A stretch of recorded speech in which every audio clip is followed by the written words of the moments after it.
Chapitre 61. Le jeudi avant Pâques, 5e partie.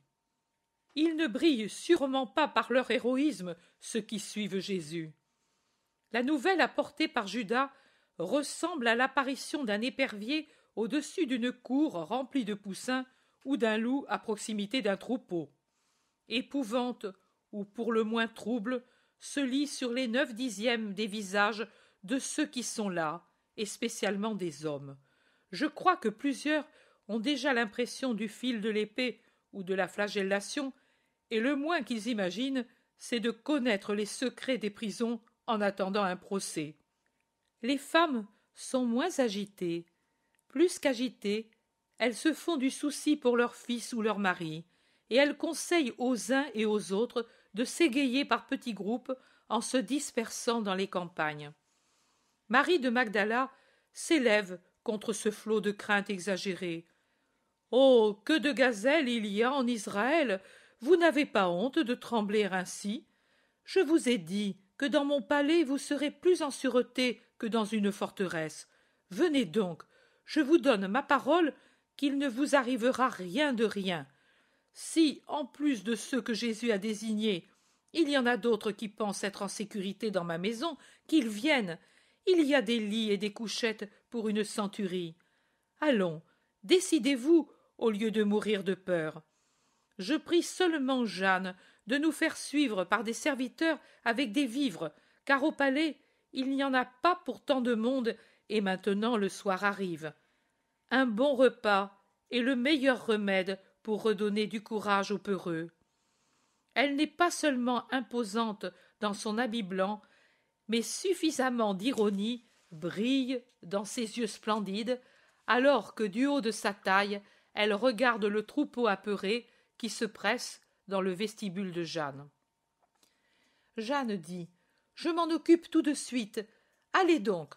Jonatas va vous suivre avec des serviteurs et moi avec lui, puisqu'on m'accorde la joie de suivre le maître, et sans peur, je vous l'assure, tellement que j'amène les enfants avec moi. » Et elle se retire pour donner des ordres pendant que les premières avant-gardes de l'armée craintive passent précautionneusement la tête hors du portail et, voyant qu'il n'y a rien à craindre, osent sortir dans la rue et s'éloigner, suivis des autres.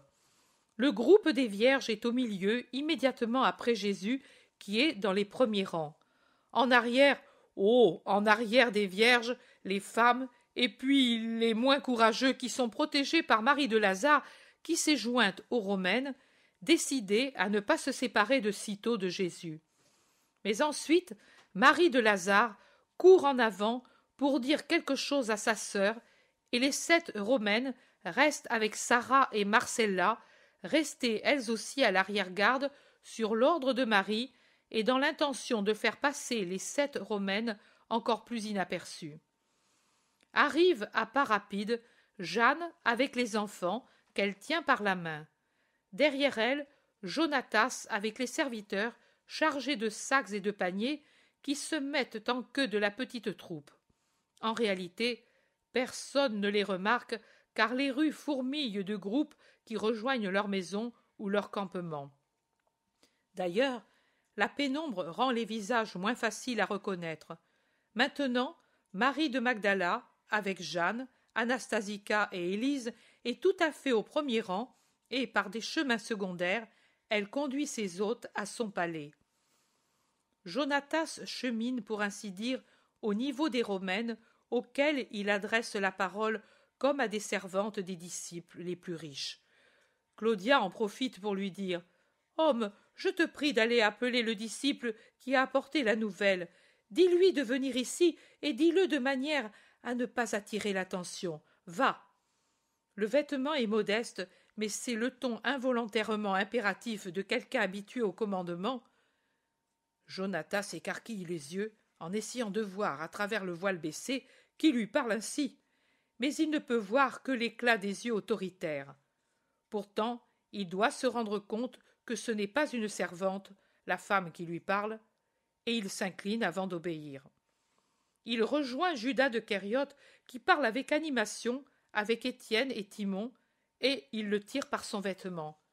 Que veux-tu? J'ai quelque chose à te dire. Dis-la. Non, viens en arrière avec moi. On te demande pour une aumône, je crois. L'excuse est bonne et acceptée paisiblement par les compagnons de Judas et par lui-même avec enthousiasme. Il revient rapidement en arrière avec Jonatas. Le voilà au dernier rang. Femme, voilà l'homme que tu voulais, dit Jonatas à Claudia. Je te suis reconnaissante de m'avoir rendu service, répond celle-ci en restant toujours voilée. Et puis, s'adressant à Judas, te plairait-il de t'arrêter un moment pour m'écouter? Judas entend une façon de parler très raffinée. Il voit deux yeux splendides à travers le voile fin. Peut-être sent-il proche une grande aventure, et il y consent sans difficulté. Le groupe des Romaines se sépare, et il reste avec Claudia, Plotina et Valeria. Les autres continuent. Claudia regarde tout autour. Elle voit qu'est solitaire le petit chemin où ils se sont arrêtés, et de sa main très belle, elle rejette en arrière son voile et découvre son visage. Judas la reconnaît, et après un instant d'étonnement, il s'incline pour la saluer en mêlant des gestes juifs à des paroles romaines. Domina. Oui, c'est moi. Redresse-toi et écoute. Tu aimes le Nazaréen, tu te préoccupes de son bien. Tu as raison, c'est un vertueux et qu'il faut défendre. Nous le vénérons comme grand et juste. Les Juifs ne le vénèrent pas. Ils le haïssent, je le sais. Écoute, écoute bien. Rappelle-toi et mets en pratique. Moi, je veux le protéger. Je ne suis pas comme la luxurieuse de tout à l'heure. Avec honnêteté et vertu. Quand ton amour et ta sagacité te permettront de voir qu'il y a un piège pour lui, viens ou envoie quelqu'un. Claudia peut tout sur Ponce. Claudia obtiendra la protection pour le juste. Tu comprends? Parfaitement, Domina. Que notre Dieu te protège. Je viendrai, pourvu seulement que je le puisse. Je viendrai, moi, personnellement. Mais comment arriver jusqu'à toi? Demande toujours Albula Domicilla. C'est une seconde moi-même. Mais personne ne s'étonne si elle parle avec des Juifs, Une seule lampe portée par la femme du gardien a du mal à éclairer le vestibule carré entièrement blanc du palais de Lazare. On comprend que la maison n'est pas habitée, bien qu'elle soit gardée et tenue en ordre. Marie et Marthe conduisent les hôtes dans un vaste salon qui certainement sert pour les banquets, aux murs fastueux couverts d'étoffes précieuses qui montrent leurs arabesques à mesure qu'on allume les lampadaires et qu'on place des lampes sur les crédences, sur les coffres précieux disposés le long des murs ou sur les tables qui s'y appuient, toutes prêtes à servir, mais inutilisées depuis un certain temps. Mais Marie ordonne de les apporter au milieu de la salle et de les préparer pour le souper avec les vivres que les serviteurs de Jeanne retirent des sacs et des paniers et posent sur les crédences. Judas prend Pierre à part et lui dit quelque chose à l'oreille. Je vois Pierre qui écarquille les yeux et qui secoue sa main comme s'il s'était brûlé les doigts en s'exclamant « Foudre et cyclone! Mais que dis-tu » Oui, regarde et réfléchis, ne plus avoir peur, n'être plus ainsi angoissé. Mais c'est trop beau, trop. Mais qu'a-t-elle dit? Que vraiment elle nous protège? Que Dieu la bénisse. Mais qui est-ce? Celle qui a un vêtement couleur de tourterelle sauvage, grande, mince. Vois, elle nous regarde. Pierre regarde cette femme de haute taille, au visage régulier et sérieux, aux yeux doux et pourtant impérieux.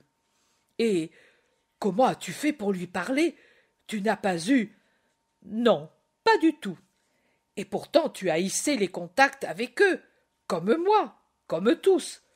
Oui, mais je les ai surmontés pour l'amour du maître, comme j'ai surmonté le désir de rompre avec les anciens compagnons du temple. Oh, tout pour le maître. Vous tous et ma mère avec vous, vous croyez à de la duplicité. Toi récemment, tu m'as reproché mes amitiés, mais si je ne les conservais pas et avec beaucoup de difficulté, Je ne saurais pas tant de choses. Ce n'est pas bien de se mettre un bandeau sur les yeux et de la cire dans les oreilles, de peur que le monde n'entre en nous par les yeux et les oreilles. Quand on est dans une entreprise semblable à la nôtre, il faut veiller à avoir les yeux et les oreilles bien ouverts. Veiller pour lui, pour son bien, pour sa mission, pour la fondation de ce royaume béni. Un grand nombre d'apôtres et quelques disciples se sont approchés et écoutent avec des signes de tête approbatifs, car en effet, on ne peut pas dire que Judas parle mal. Pierre, honnête et humble, le reconnaît et il dit « Tu as vraiment raison, pardonne mes reproches, tu vaux mieux que moi, tu sais y faire. Oh, allons le dire au maître, à sa mère, à la tienne, elle était si angoissée. » Parce que de mauvaises langues ont insinué. Mais pour l'instant, tais-toi. Après, plus tard. Tu vois, il s'assoit à table et le maître nous fait signe d'y aller. Le souper est vite consommé. Même les Romaines, assises aux tables des femmes, mêlées à elles, c'est ainsi que Claudia se trouve entre Porphyrée et Dorca, mangent en silence ce qu'on leur sert. Entre elles et Jeanne et Marie de Magdala circulent de mystérieuses paroles faites de sourires et de clins d'œil. Elles semblent des écolières en vacances. Jésus, après le repas, commande de former un carré de sièges et d'y prendre place pour l'écouter. Il se place au milieu et il commence à parler au centre d'un carré de visages attentifs où il n'y a de fermés que les yeux innocents du bébé de Dorca qui dort sur le sein de sa mère et où vont tomber de sommeil ceux de Marie, assise sur les genoux de Jeanne, et de Matthias, qui s'est accroupi sur les genoux de Jonatas. Disciples, hommes et femmes, rassemblés ici au nom du Seigneur, ou attirés ici par le désir de la vérité, désir qui vient encore de Dieu, qui veut lumière et vérité dans tous les cœurs. Écoutez. Ce soir, il nous est permis d'être tous unis, et c'est justement la méchanceté de ceux qui nous veulent disperser qui nous le procure. Et vous ne savez pas, vous, dont les sens sont bornés, comme est profonde et vaste cette union véritable, aurore des unions futures qui existeront quand le Maître ne sera plus parmi vous, charnellement, mais sera en vous par son esprit. Alors vous saurez aimer, alors vous saurez pratiquer l'amour. Pour l'instant, vous êtes comme des enfants encore au sein. Alors, vous serez comme des adultes qui peuvent goûter toute nourriture sans que cela leur nuise. Alors, vous saurez dire, comme moi je le dis, « Venez à moi, vous tous, parce que nous sommes tous frères, et que c'est pour tous que lui s'est immolé. » Trop de prévention en Israël, ce sont autant de flèches qui lèsent la charité. Je vous parle à vous, fidèles, ouvertement, car parmi vous il n'y a pas de traîtres, ni de gens remplis de prévention qui séparent, qui se changent en incompréhension, en entêtement, en haine, pour moi, qui vous indiquent les routes de l'avenir. Je ne puis parler autrement, et dorénavant je parlerai moins parce que je vois que les paroles sont inutiles, ou presque. Vous avez eu de quoi vous sanctifier et vous instruire d'une manière parfaite, mais vous vous êtes peu élevés, spécialement vous, hommes mes frères, car la parole vous plaît, mais vous ne la mettez pas en pratique. Dorénavant, et de plus en plus fréquemment, je vous ferai faire ce que vous devrez faire quand le Maître sera retourné au ciel, d'où il est venu. Je vous ferai assister à ce qu'est le prêtre de l'avenir. Plus que mes paroles, observez mes actes, répétez-les, apprenez-les, joignez-les à l'enseignement. Alors, vous deviendrez des disciples parfaits. Qu'a fait le Maître aujourd'hui, et que vous a-t-il fait faire et pratiquer? La charité sous ses multiples formes. La charité envers Dieu, non seulement la charité de prière vocale rituelle, mais la charité active qui renouvelle dans le Seigneur, qui dépouille de l'esprit du monde, des hérésies du paganisme, qui n'existent pas seulement chez les païens, mais aussi en Israël, avec les 1000 coutumes qui se sont substituées à la religion vraie, sainte, ouverte, simple comme tout ce qui vient de Dieu. Il ne faut pas des actions bonnes ou telles en apparence pour être louées par les hommes, mais des actions saintes pour mériter la louange de Dieu. Celui qui est né meurt, vous le savez, mais la vie ne finit pas avec la mort. Elle continue sous une autre forme et pour l'éternité, avec une récompense pour celui qui a été juste, avec un châtiment pour celui qui a été mauvais. Que cette pensée d'un certain jugement ne paralyse pas pendant la vie et à l'heure de la mort, mais qu'elle soit un aiguillon et un frein qui pousse au bien, un frein qui écarte des mauvaises passions. Soyez donc vraiment amis du Dieu vrai, en agissant toujours au cours de la vie, avec l'intention de le mériter dans la vie future. Ô vous qui aimez les grandeurs, quelle grandeur plus grande que celle de devenir des fils de Dieu, des dieux par conséquent. Ô vous qui craignez la douleur, quelle certitude de ne plus souffrir que celle qui vous attend au ciel? Soyez saints. Vous voulez fonder un royaume dès cette terre? Vous vous sentez en proie aux embûches et vous craignez de ne pas y réussir? Si vous agissez en saint, vous réussirez, car la puissance même qui nous domine ne pourra l'empêcher, malgré ces cohortes, car vous persuaderez les cohortes de suivre la doctrine sainte, de même que moi, sans violence, j'ai persuadé les femmes de Rome qu'ici se trouve la vérité. Seigneur, s'écrient les Romaines en se voyant découvertes. Oui, femmes, écoutez et souvenez-vous. Je vais dire à ceux d'Israël qui me suivent, je vais vous dire à vous qui n'êtes pas d'Israël, mais qui avez une âme droite, le statut de mon royaume. Pas de révolte, elles ne servent pas. Sanctifiez l'autorité en l'imprégnant de notre sainteté. Ce sera un long travail, mais il sera victorieux. Avec douceur et patience, sans folle hâte, sans déviation humaine, sans révoltes inutiles, en obéissant là où l'obéissance ne nuit pas à l'âme elle-même, vous arriverez à faire de l'autorité, qui maintenant nous domine avec le paganisme, une autorité protectrice et chrétienne. Faites votre devoir de sujet envers l'autorité comme vous faites celui de fidèle envers Dieu. Appliquez-vous à voir en toute autorité non pas quelqu'un qui vous opprime, mais quelqu'un qui vous élève, car il vous donne la possibilité de le sanctifier et de vous sanctifier par l'exemple et l'héroïsme.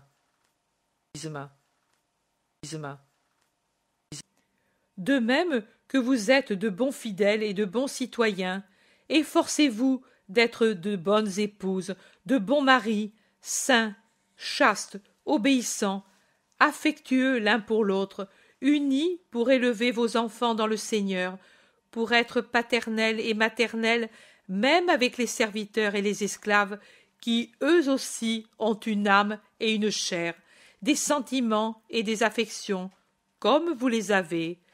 Si la mort vous enlève le compagnon ou la compagne, ne désirez pas, si possible, un nouveau mariage. Aimez les orphelins, même pour le compagnon disparu.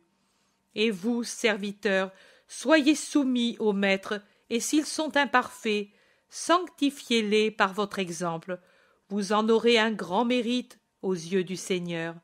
Dans l'avenir, en mon nom, il n'y aura plus de maîtres et de serviteurs, mais des frères. Il n'y aura plus de race, mais des frères. Il n'y aura plus d'opprimés et d'oppresseurs qui se haïssent, parce que les opprimés donneront le nom de frères à leurs oppresseurs. Aimez-vous en une seule foi, en vous aidant l'un l'autre, comme je vous l'ai fait faire aujourd'hui. Mais ne bordez pas l'aide aux pauvres, aux pèlerins de votre race, ni à vos malades. Ouvrez les bras à tous, comme la miséricorde vous les a ouverts à vous. Que celui qui a davantage donne à celui qui n'a rien ou peu. Que celui qui sait davantage instruise celui qui ne sait rien ou peu de choses, et qu'il instruise avec patience et humilité, se rappelant qu'en vérité, avant que je ne l'instruise, il ne savait rien. Recherchez la sagesse, non pour qu'elle vous fasse briller, mais pour qu'elle vous aide à avancer dans les voies du Seigneur. Que les femmes mariées aiment les vierges et réciproquement. Que les unes et les autres entourent les veuves d'affection. Vous êtes toutes utiles dans le royaume du Seigneur. Que les pauvres n'aient pas d'envie. Que les riches ne créent pas de la haine par l'étalage de leurs richesses et la dureté de leur cœur. Prenez soin des orphelins, des malades, de ceux qui n'ont pas de maison. Ouvrez-leur votre cœur, avant de leur ouvrir votre bourse et votre maison, parce que même si vous donnez, si c'est de mauvaise grâce, ce n'est pas honneur, mais offense que vous donnez à Dieu, qui est présent en tout malheureux. En vérité, je vous dis qu'il n'est pas difficile de servir le Seigneur, il suffit d'aimer. Aimez le Dieu vrai, aimez le prochain, quel qu'il soit. En toute blessure ou fièvre que vous soignerez, j'y serai. En tout malheur que vous soulagerez, j'y serai. Et tout ce que vous ferez pour moi dans le prochain, si c'est bien, c'est à moi que vous le ferez. Et si c'est mal, c'est à moi aussi que vous le ferez. Voulez-vous me faire souffrir? Voulez-vous perdre le royaume de paix, votre devenir de Dieu, seulement pour ne pas être bon avec le prochain? Jamais plus nous ne serons unis ainsi. Il viendra d'autres Pâques, et nous ne pourrons être ensemble pour de nombreuses raisons. La première, à cause d'une prudence sainte, en partie et en partie exagérée, car tout excès est fautif, qui nous obligera à être séparés. Les autres Pâques encore, parce que je ne serai plus avec vous. Mais souvenez-vous de cette journée. Faites à l'avenir, et non pas pour la seule Pâque, mais en toute occasion, ce que je vous ai fait faire. Ne vous flattez pas de m'appartenir facilement. M'appartenir veut dire vivre dans la lumière et la vérité, mais manger aussi le pain de la lutte et des persécutions. Alors donc, plus votre amour sera fort, et plus vous serez fort dans la lutte et les persécutions. Croyez en moi, en ce que je suis réellement, Jésus-Christ, le Sauveur, dont le royaume n'est pas de ce monde, dont la venue signifie la paix pour les bons, dont la possession veut dire connaître et posséder Dieu, car vraiment, celui qui m'a en lui-même et qui est lui-même en moi, est en Dieu, et possède Dieu en son esprit, pour le posséder ensuite dans le royaume céleste pour l'éternité. La nuit est venue. Demain, c'est la Parascève. Allez, purifiez-vous, méditez, faites une Pâque sainte. Femmes d'une autre race, mais dont l'esprit est droit, allez, que la bonne volonté qui vous anime vous soit un chemin pour venir à la lumière. Au nom de ceux qui sont pauvres comme je le suis moi-même, je vous bénis pour l'obole généreuse, et je vous bénis pour vos bonnes dispositions envers l'homme qui est venu apporter la paix et l'amour sur la terre. Allez, et toi, Jeanne, et tous ceux qui ne craignent plus des embûches, allez aussi. Un murmure de stupeur parcourt l'assemblée au départ des Romaines. Flavia avait écrit sur des tablettes de cire les paroles de Jésus pendant qu'il parlait. Elles sont rangées dans une bourse et les Romaines prennent congé par un salut collectif. Elles ne sont plus que 6, car Égla reste près de Marie de Magdala. Jeanne, Jonatas et les serviteurs de Jeanne s'en vont, emportant les enfants endormis dans leurs bras. Or la stupeur est si grande qu'en dehors d'eux personne ne bouge.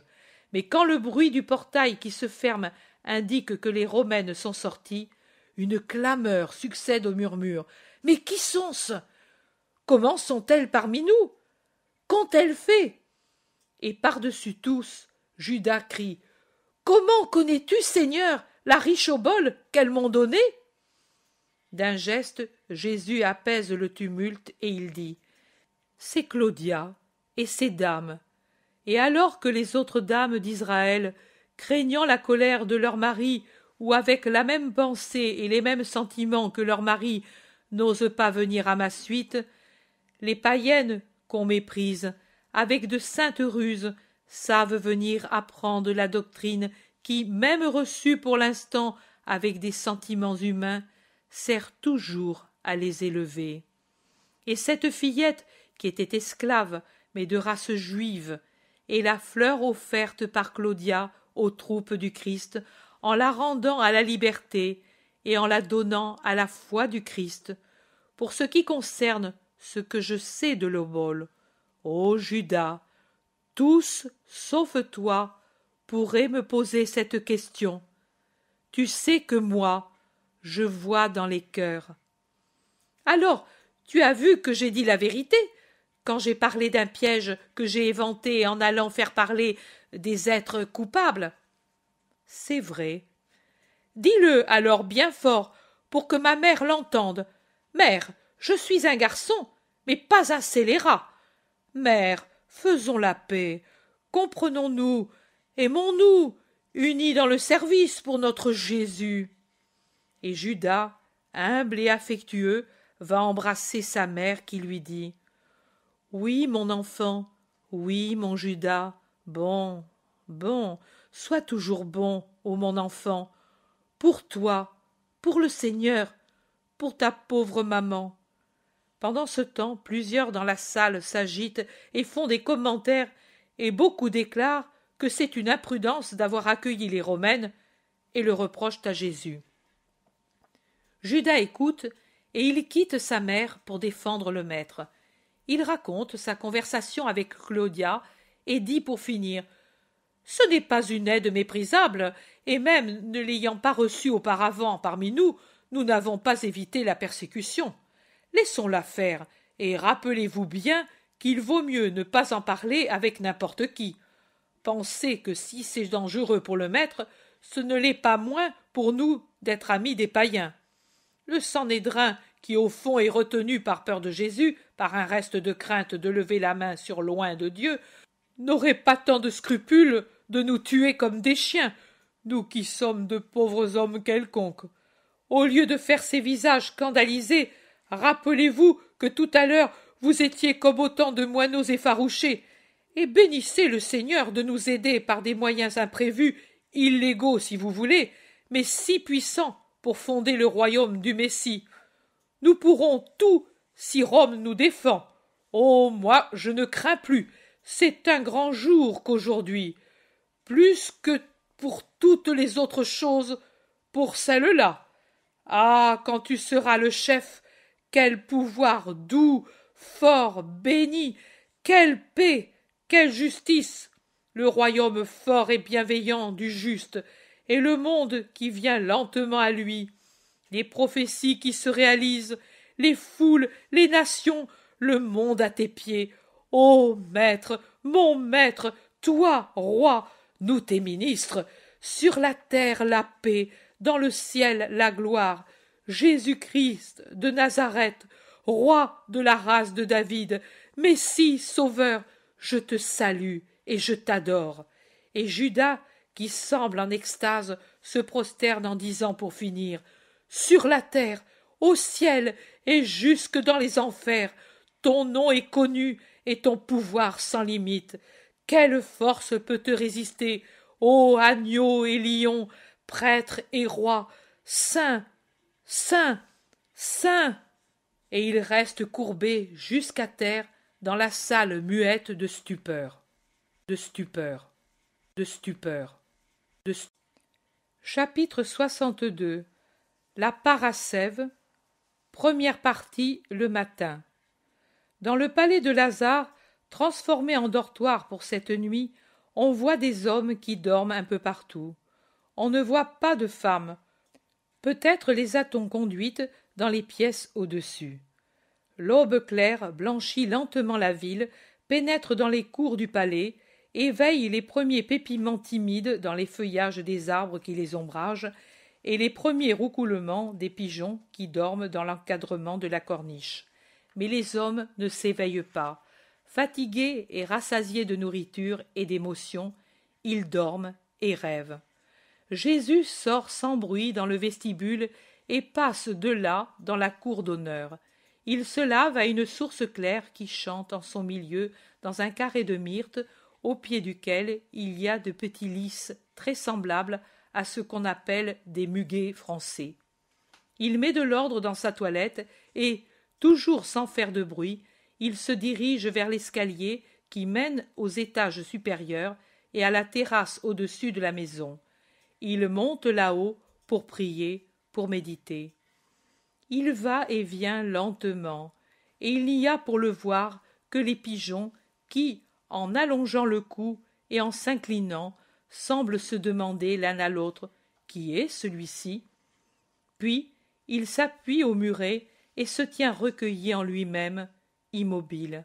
Enfin, il lève la tête, peut-être surpris par le premier rayon du soleil qui se lève derrière les collines qui cachent Béthanie et la vallée du Jourdain, et il regarde le panorama qui s'étend à ses pieds. Le palais de Lazare est certainement sur une des si nombreuses élévations de terrain qui font des rues de Jérusalem une succession de montées et de descentes, spécialement dans les moins belles, presque au centre de la ville, mais légèrement incliné vers le sud-ouest. Il est établi sur une belle route qui débouche sur le Ciste, formant avec lui un T, et domine la ville basse. En face de lui, Bézéta, le Moria et Orphel, et derrière ceux-ci, la chaîne de l'Oliveraie, en arrière, et appartenant déjà à l'endroit où il s'élève, le mont Sillon, alors que sur les deux côtés, de regard s'étend au sud vers les collines du Midi, alors qu'au nord, Bézéta cache une grande partie du panorama. Mais au-delà de la vallée du Gihon, la tête chauve du Golgotha émerge jaunâtre dans la lumière rose de l'aurore, toujours lugubre même dans cette lumière joyeuse. Jésus la regarde. Son regard, bien que plus viril et plus pensif, me rappelle celui de la lointaine vision de Jésus à 12 ans, dans la vision de la discussion avec les docteurs. Mais maintenant, comme alors, ce n'est pas un regard effrayé. Non, c'est le digne regard d'un héros qui regarde le champ de sa dernière bataille. Puis, il se tourne pour regarder les collines au sud de la ville et il dit « La maison de Caïphe », et du regard il trace tout un itinéraire de cet endroit au Gethsémani et puis au temple, et puis il regarde encore au-delà de l'enceinte de la ville vers le calvaire. Le soleil, pendant ce temps, s'est levé et la ville est toute illuminée. Voilà qu'au portail du palais, on frappe une série ininterrompue de coups vigoureux. Jésus se penche pour voir, mais la corniche fait fortement saillie, alors que le portail est très en retrait dans le mur épais. Aussi, il ne peut voir qui frappe. En revanche, il entend tout de suite les cris des dormeurs qui se réveillent pendant que le portail ouvert par Lévi se referme avec fracas. Et puis, il entend son nom prononcé par un nombre de voix d'hommes et de femmes. Il se hâte de descendre pour leur dire « Me voici, que voulez-vous » Ceux qui l'appelaient, dès qu'ils l'entendent, prennent d'assaut l'escalier qu'ils gravissent en courant et en criant. Ce sont les apôtres et les plus anciens disciples, et au milieu d'eux se trouve Jonas, qui habite le Gethsémani. Ils parlent tous à la fois, et on ne comprend rien. Jésus doit leur imposer fermement de s'arrêter et de se taire pour pouvoir les calmer. Il les rejoint pour leur dire tout de suite « Qu'arrive-t-il » Un autre vacarme produit par l'émotion, inutile car incompréhensible. Derrière ceux qui crient apparaissent des visages tristes ou étonnés de femmes et de disciples. Ne parlez qu'un seul à la fois. Toi, Pierre, commence. Jonas est venu, il a dit qu'ils étaient si nombreux, et ils t'ont cherché partout. Lui a été mal toute la nuit, et à l'ouverture des portes, il est allé chez Jeanne, et il a su que tu étais ici. Mais comment allons-nous faire? La Pâque, nous devons pourtant la faire. Jonas de Gethsémani corse la nouvelle en disant « Oui, ils m'ont maltraité aussi. J'ai dit que je ne savais pas où tu étais, que peut-être tu n'allais pas revenir. Mais ils ont vu vos vêtements et ils ont compris que vous seriez revenu au Gethsémani.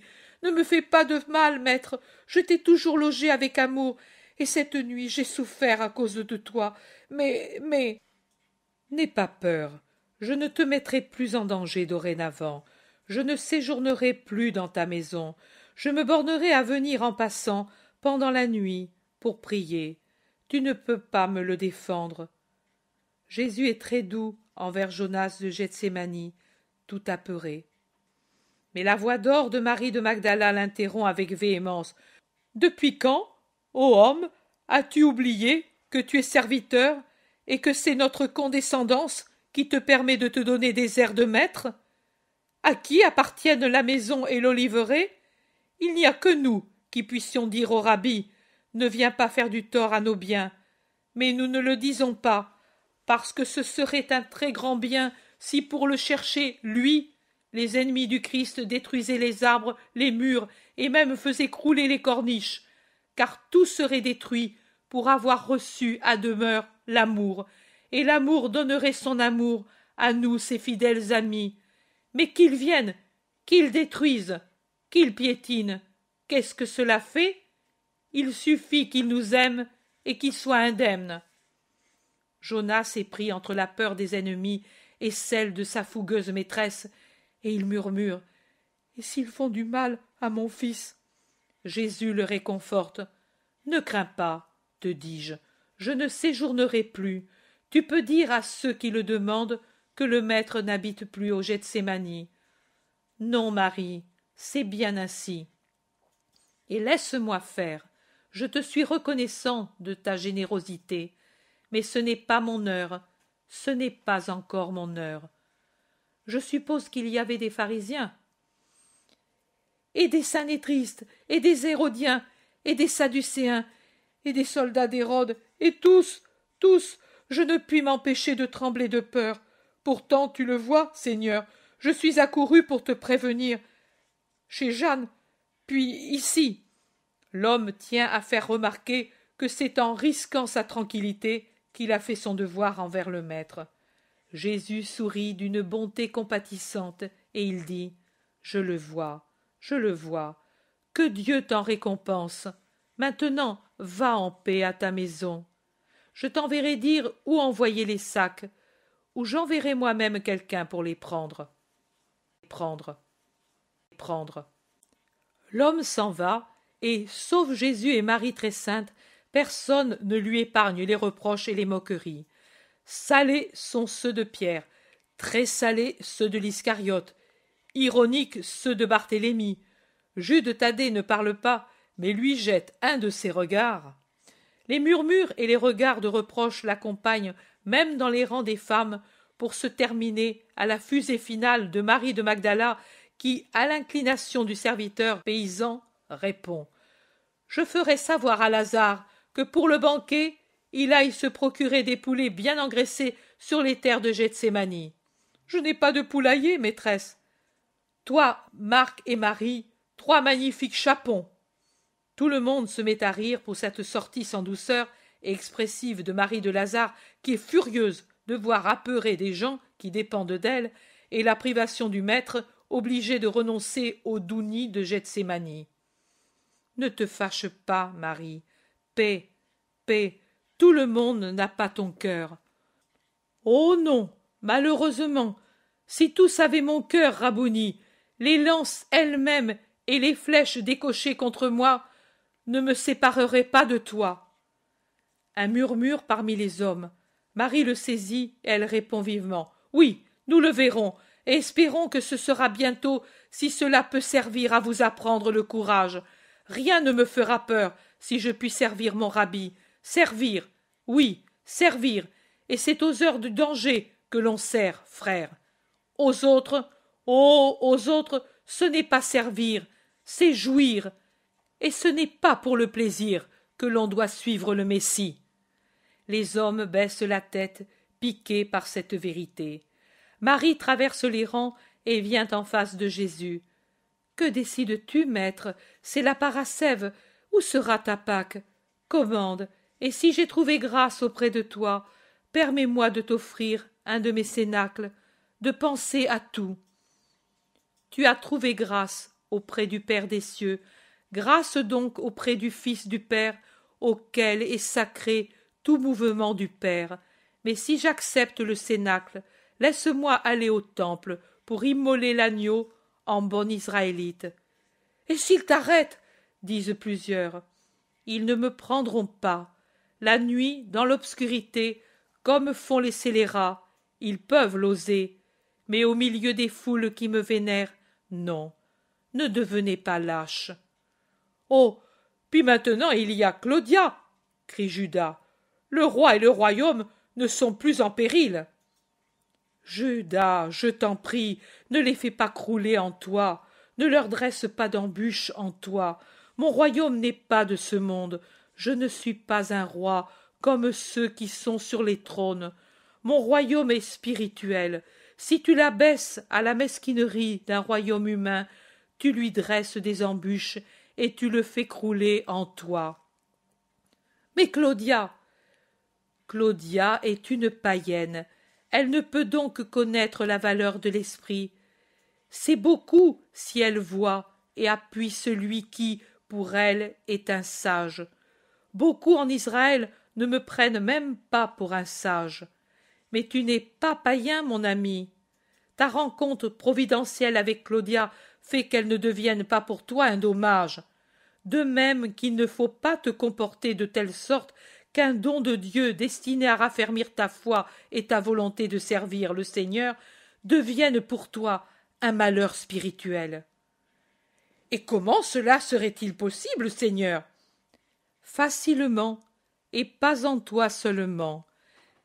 Si un don accordé pour secourir la faiblesse de l'homme, au lieu de le fortifier et de lui faire désirer toujours plus le bien surnaturel ou même simplement le bien moral, sert à l'appesantir du poids des appétits humains et à l'écarter loin de la voie droite sur des chemins qui le font descendre, alors le don devient dommageable. L'orgueil suffit pour rendre un don dommageable. Il suffit d'être désorienté par une chose qui vous exalte et vous fait perdre de vue la fin suprême et bonne pour rendre un don dommageable. En es-tu convaincu ? La venue de Claudia doit te donner seulement la force d'une considération, celle-ci.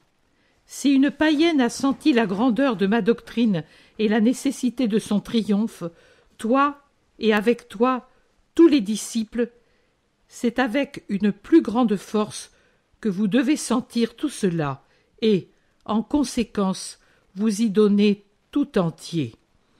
Mais toujours spirituellement. Toujours. Et maintenant, décidons. Où dites-vous qu'il serait bien de consommer la Pâque?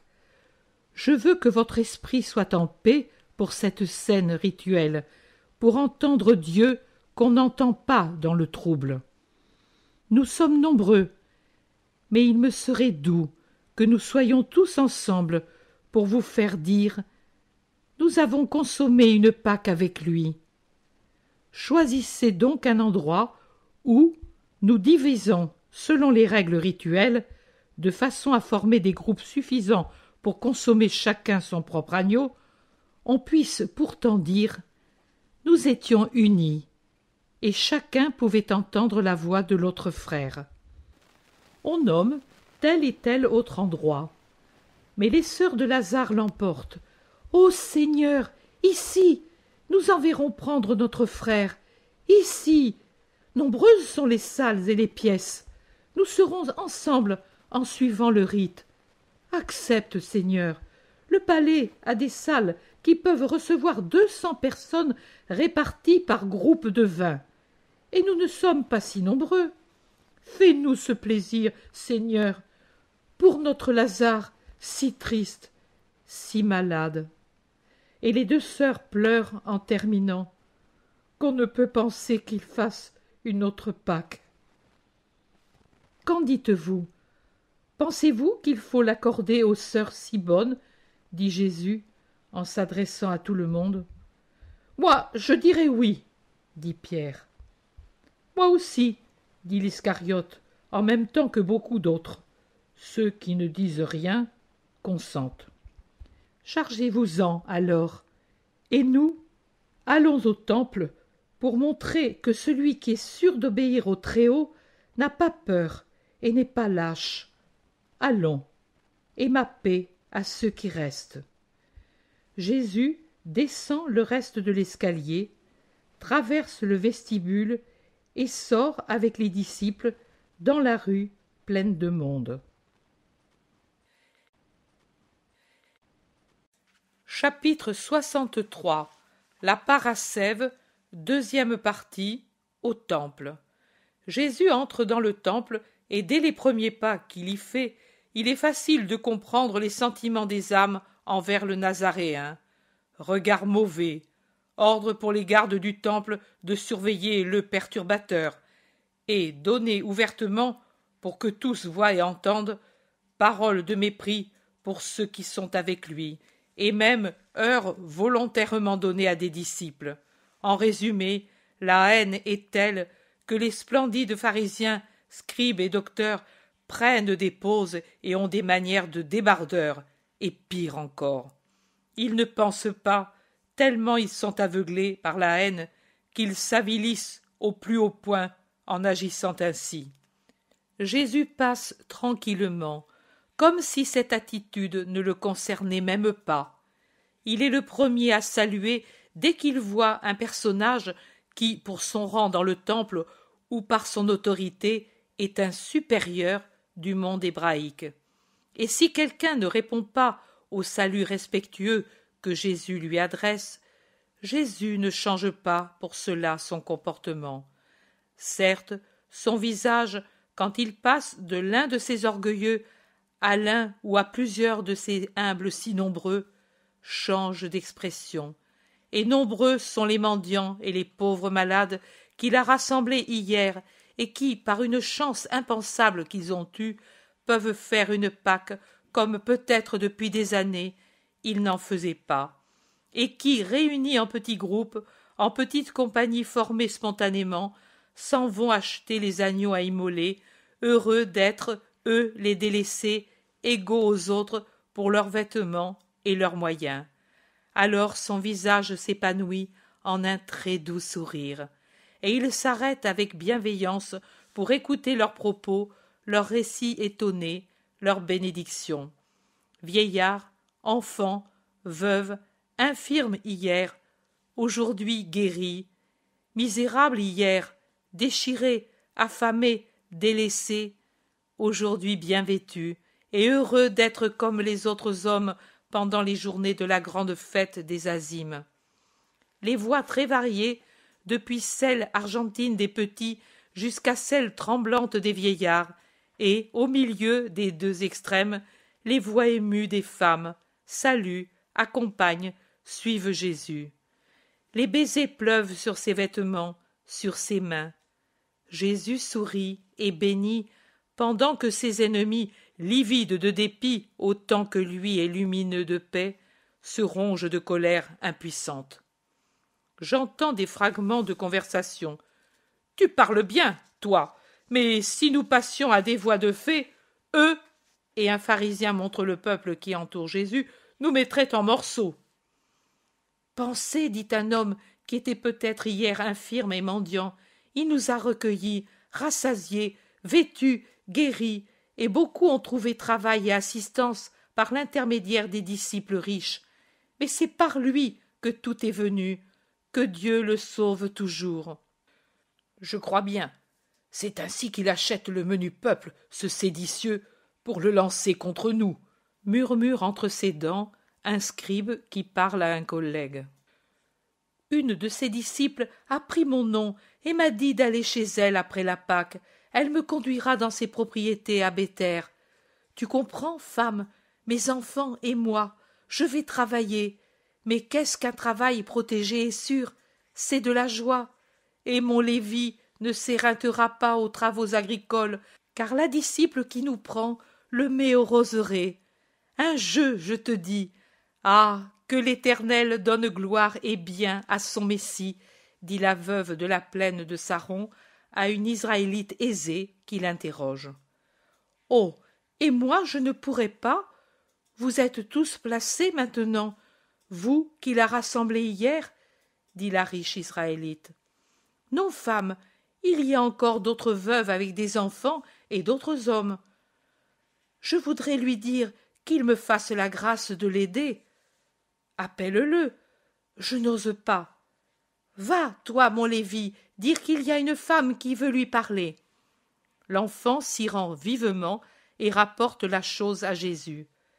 À ce moment-là, un Sadducéen rudoie un vieil homme qui pontifie au milieu d'une foule venue d'au-delà du Jourdain et qui fait l'éloge du maître de Galilée. Le vieillard se défend en disant « Qu'est-ce que je fais de mal? Tu voulais que je te loue, toi? Tu n'as qu'à faire ce que lui fait. Mais toi, que Dieu te pardonne, aux cheveux blancs et à la misère, c'est du mépris que tu donnes, et non de l'amour, faux Israélites qui ne respectent pas le Deutéronome en ayant pitié des pauvres. Vous entendez? Voilà le fruit de la doctrine de ce meneur. Il apprend à la plèbe à offenser les saints d'Israël. Un prêtre du temple lui répond « C'est notre faute si cela arrive.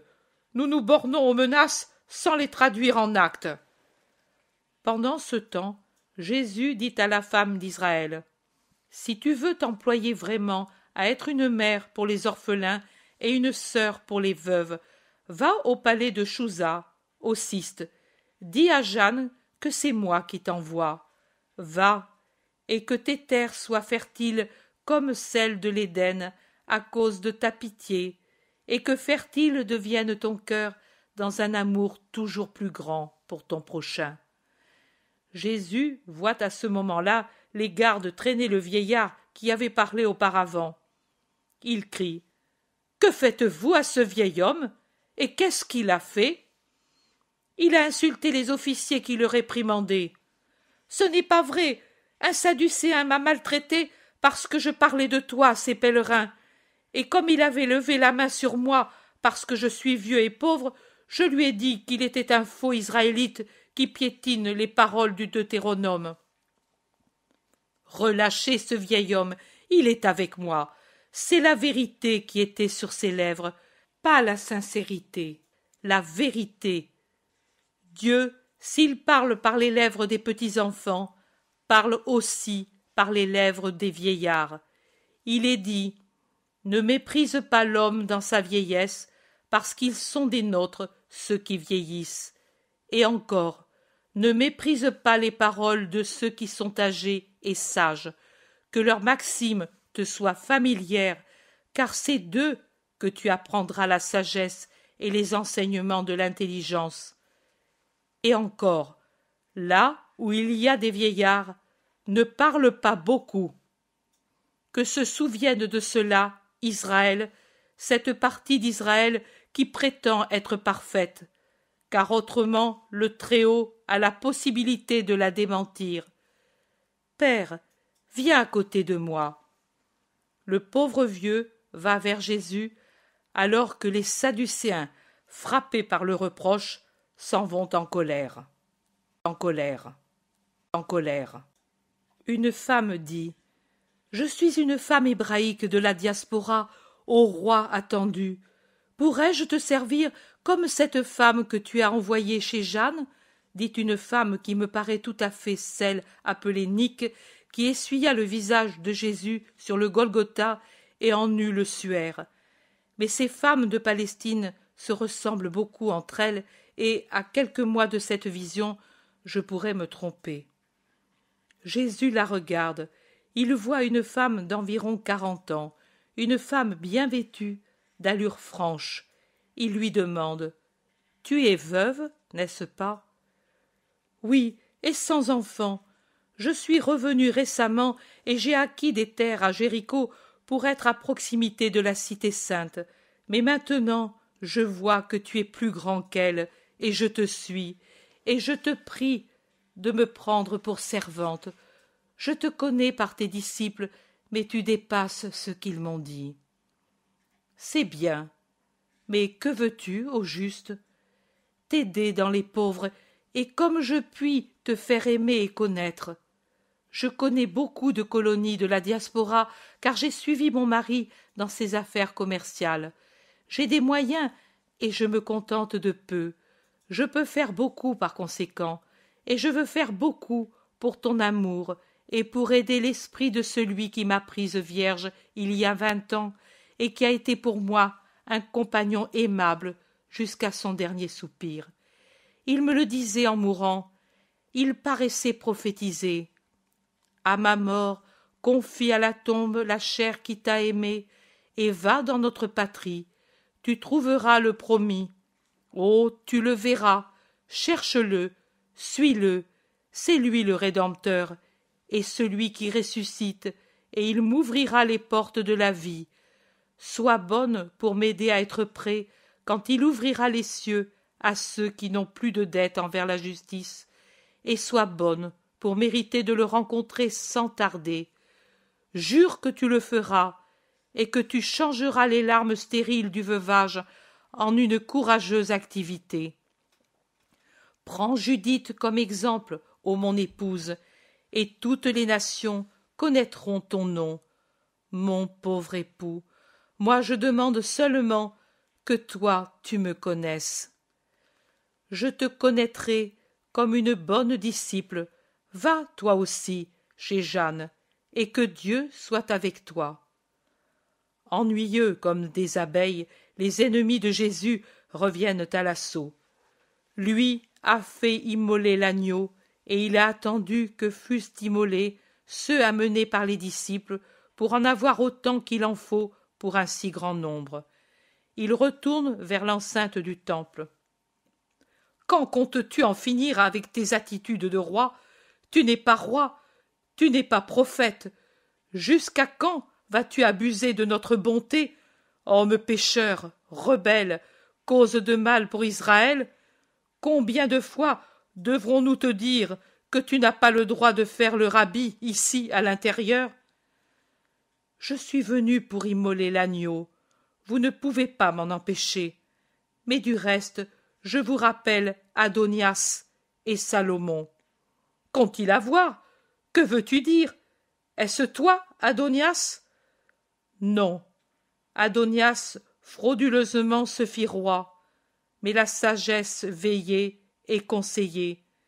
Et Salomon seulement fut roi. Je ne suis pas Adonias, je suis Salomon. Et Adonias, qui est-ce ? Vous tous. Nous ? Comment parles-tu ? Avec vérité et justice. Nous observons la loi en tout point. Nous croyons aux prophètes et… Non, vous ne croyez pas aux prophètes. Eux me nomment et vous, vous ne croyez pas en moi. Non, vous n'observez pas la loi. Elle conseille des actes justes. Vous ne les faites pas. Même ces offrandes que vous venez faire ne sont pas justes. Il est dit « Immonde est l'offrande de celui qui sacrifie un bien mal acquis. » Il est dit « Le Très-Haut n'accepte pas les dons des hommes iniques. Il ne tourne pas son regard vers leurs offrandes, et il ne sera pas propice à leurs péchés à cause du grand nombre de leurs sacrifices. » Il est dit « Celui qui offre un sacrifice avec le bien des pauvres est comme celui qui égorge un fils sous les yeux de son père. » Cela est dit, ô Jocana. Il est dit, le pain des besogneux et la vie des pauvres, celui qui le leur enlève est un assassin. Cela est dit, ô Ismaël. Il est dit, celui qui enlève le pain de la sueur, c'est comme s'il tuait le pauvre. Cela est dit, ô Doras, fils de Doras. Il est dit, celui qui répand le sang et celui qui frustre un travailleur de son salaire, son frère. Cela est dit, ô Giocana, Ismaël, Chanania, Doras, Jonatas. Et rappelez-vous aussi qu'il est dit, quiconque ferme ses oreilles au cri du pauvre, criera lui aussi, mais ne sera pas écouté. Et toi, Éléazar ben Anna, rappelle-toi et rappelle à ton père qu'il est dit, que mes prêtres soient saints et ne se souillent pour aucune raison. Et toi, Cornélius, sache qu'il est dit, celui qui aura maudit son père et sa mère, qu'il soit puni de mort. Et la mort, ce n'est pas seulement celle que donne le bourreau. Une plus grande attend ceux qui pêchent contre leurs parents. Une mort éternelle, redoutable. Et toi, Tolmé, rappelle-toi qu'il est dit que celui qui s'adonne à la magie est exterminé par moi. Et toi, Sadoc, scribe d'or, rappelle-toi qu'entre l'adultère et son entremetteur, il n'y a pas de différence aux yeux de Dieu, et qu'il est dit que celui qui jure une chose fausse est la proie des flammes éternelles. Et dis à celui qui l'a oublié que celui qui prend une vierge et qui, repu, l'éloigne de lui par des accusations mensongères, doit être condamné. Oh, pas ici-bas, dans l'autre vie, à la fois pour le mensonge, le serment faux, le tort fait à la femme, et pour l'adultère. Et quoi, vous fuyez devant le désarmé qui dit des paroles qui ne sont pas les siennes, mais de ceux que vous reconnaissez pour des saints en Israël, et vous ne pouvez donc pas dire que le désarmé est un blasphémateur, puisqu'en le disant, vous déclareriez blasphémateurs les livres sapientiels et ceux de Moïse qui sont dictés par Dieu? C'est devant le désarmé que vous fuyez? Est-ce que par hasard ce sont des pierres mes paroles? Ou vous réveillent-elles en frappant le bronze dur de votre dur cœur, votre conscience, et elle sent qu'elle a le devoir de se purifier, elle, non seulement les membres, en cette parasève, pour pouvoir consommer sans péché d'impureté l'agneau saint? Oh, s'il en est ainsi, louange au Seigneur, parce que la véritable sagesse, ô vous qui voulez être loués comme sages, c'est de se connaître soi-même, de reconnaître ses propres erreurs, sans repentir et aller aux cérémonies avec une vraie dévotion, c'est-à-dire avec le culte et le rite de l'âme et non le rite extérieur. Ils sont partis, et nous aussi partons. Allons donner la paix à ceux qui nous attendent. Chapitre 64. La parasève, troisième partie, dans les rues de Jérusalem. Ils sortent du temple où fourmille une foule pour se plonger dans le grouillement des rues où tous les gens courent affairés par les derniers préparatifs de la Pâque, et les retardataires cherchent anxieusement une pièce, un vestibule, n'importe quoi, pour en faire un cénacle pour consommer l'agneau. Il est facile, dans ces conditions, de se rencontrer et de ne pas se reconnaître dans la bousculade continuelle qui fait défiler sous les yeux des visages de tous les âges, de toutes les régions, où il y a des Israélites, où le sang pur d'Israël a contracté, par mélange de sang ou même simplement par mimétisme, des ressemblances avec d'autres races.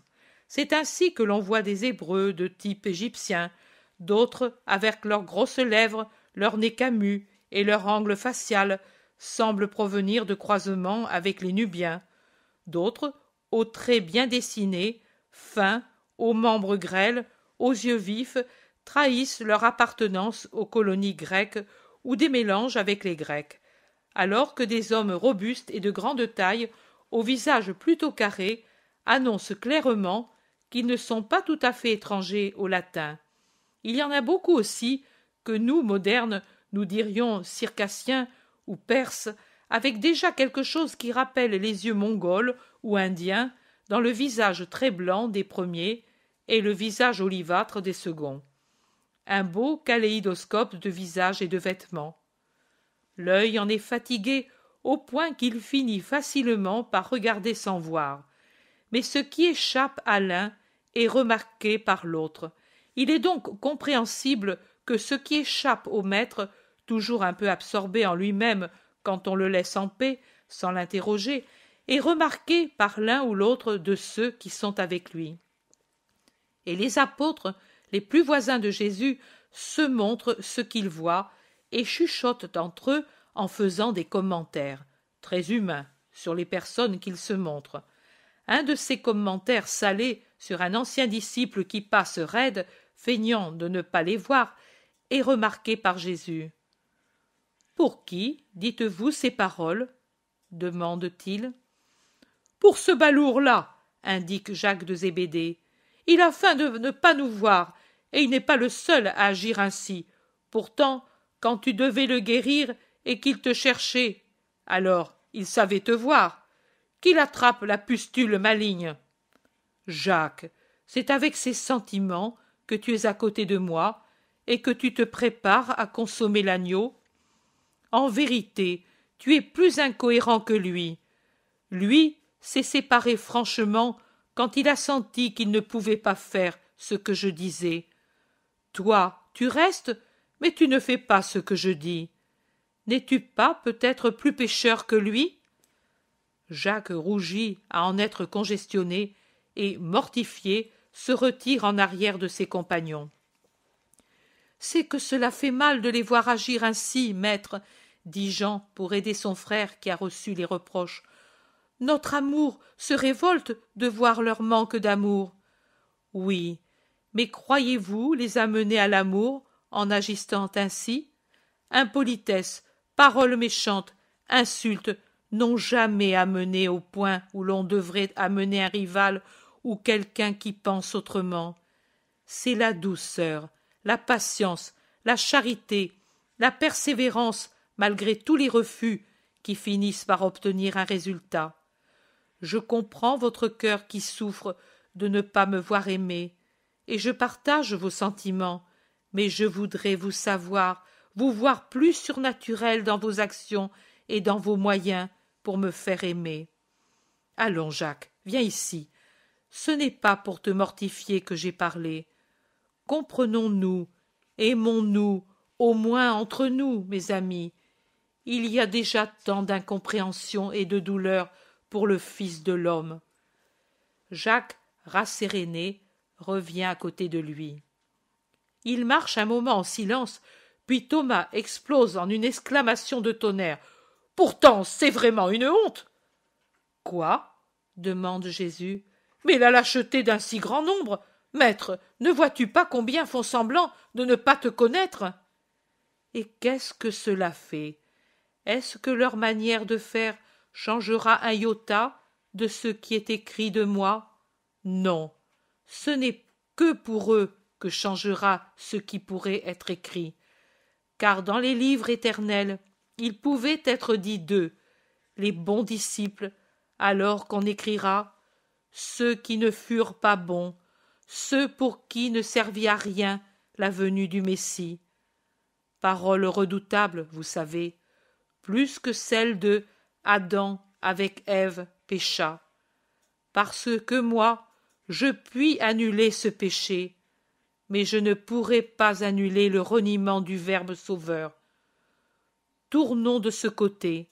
Moi, je m'arrêterai avec les frères, avec Simon, Pierre et Jacques, dans le faubourg d'Ophel.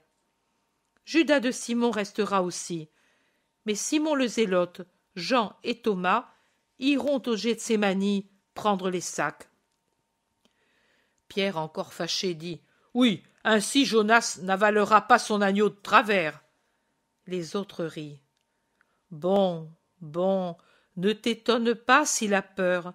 Demain, ce pourrait être toi. »« Moi, maître, il est plus facile que la mer de Galilée devienne du vin que moi j'ai peur, assure Pierre. Et pourtant, l'autre soir, oh Simon, tu ne paraissais pas très courageux dans l'escalier du palais de Chouza, dit caustique Judas de Kériote, sans beaucoup d'ironie, mais assez sarcastique pour piquer Pierre. C'est parce que je craignais pour le Seigneur que j'étais agité, moi, pas pour autre chose. Bien, bien, souhaitons-nous de n'avoir jamais peur pour ne pas faire piètre figure, hein, répond Judas de Kériote en lui frappant l'épaule de la main d'un air protecteur et mauvais. À d'autres moments, sa manière de faire aurait déchaîné une réaction, mais Pierre, depuis le soir précédent, est en admiration devant Judas et supporte tout de lui. Jésus dit que Philippe et Nathanaël, avec André et Matthieu, aillent au palais de Lazare dire que nous arrivons. Ces derniers se séparent et les autres avancent avec Jésus. Les disciples, sauf Étienne et Isaac, vont avec les apôtres envoyés au palais. Au faubourg d'Ophel, nouvelle séparation. Ceux qui sont envoyés au Gethsémani y vont rapidement avec Isaac. Étienne reste avec Jésus, les fils d'Alphée, Pierre, Jacques et l'Iscariote, et pour ne pas rester arrêtés au carrefour, ils avancent lentement dans la même direction que ceux qui sont allés au Gethsémani. Ils font exactement le raccourci qui, dans la nuit du jeudi saint, sera parcouru par Jésus entre ceux qui le torturent. Maintenant, vers midi, le chemin est désert. Une toute petite place, avec une fontaine ombragée par un figuier qui ouvre ses feuilles tendres sur le miroir d'une eau tranquille, se rencontre après quelques pas. « Voilà Samuel d'Analia, » dit Jacques d'Alphée, qui doit bien le connaître. Le jeune homme va entrer dans la maison avec l'agneau. Il est chargé aussi d'autres aliments. « Il s'occupe du repas pascal aussi pour le parent, » observe Jude d'Alphée. « Mais maintenant, s'est-il établi ici? N'était-il pas parti ?» dit Pierre. « Oui, il s'est établi ici. On dit qu'il fréquente la fille de Cléophas, le sandalier. Elle a de l'argent. »« Ah, et alors pourquoi dit-il qu'Analia l'a abandonné ?» demande l'Iscariote. « C'est un mensonge. » L'homme, dit Jésus à Judas de Kériote, s'en sert facilement, et il ne sait pas qu'en agissant ainsi, il se met sur la voie du mal. Il suffit d'un premier pas, d'un pas, pour ne plus pouvoir s'en dégager. C'est de la glu, c'est un labyrinthe, c'est une trappe d'où on ne remonte pas. Dommage, l'homme paraissait si bon l'an dernier, dit Jacques de Zébédée. Oui, moi je croyais vraiment qu'il aurait imité son épouse en se donnant tout entier à toi pour faire un couple angélique à ton service. Je l'aurais juré, répond Pierre.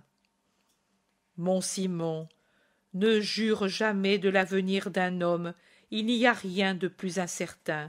Aucun élément qui existe au moment du serment ne peut être une garantie de certitude. Il y a des criminels qui deviennent saints, et il y a des justes ou des gens qui semblent l'être qui deviennent criminels, lui répond Jésus. Samuel, pendant ce temps, après être entré dans la maison, en est sorti de nouveau pour aller prendre de l'eau pure à la fontaine. Il voit ainsi Jésus. Il le regarde avec un mépris manifeste et lui lance certainement une insulte. Mais elle est dite en hébreu et je ne la comprends pas.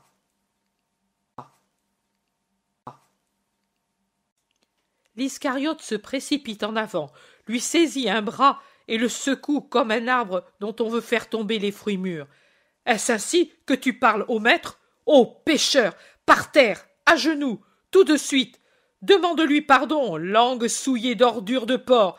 Par terre, ou je te mets en morceaux. » Il est terrible dans sa violence subite, le beau Judas.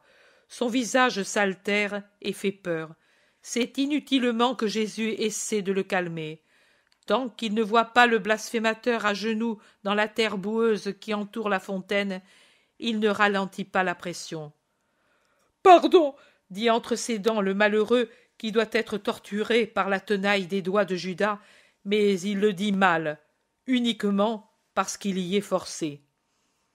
Jésus répond: Je n'ai pas de rancœur, toi si, malgré ce que tu dis.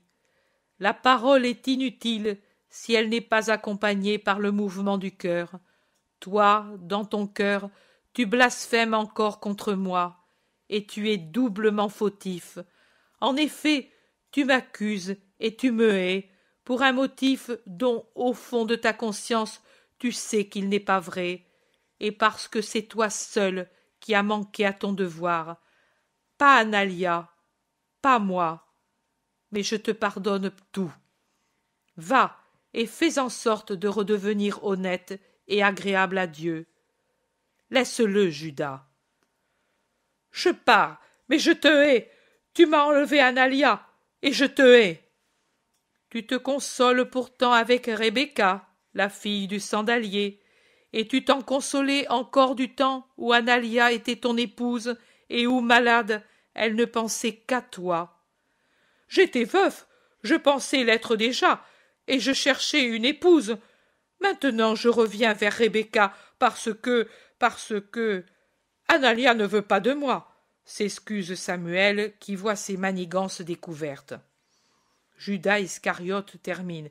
Et parce que Rebecca est très riche, laide comme une sandale éculée, et vieille comme une semelle perdue sur un sentier, mais riche, oh riche. Et il rit sarcastique alors que l'autre s'enfuit. Comment le sais-tu? Demande Pierre. Oh, il est facile de savoir où sont les filles à marier et l'argent. Pierre en sueur supplie.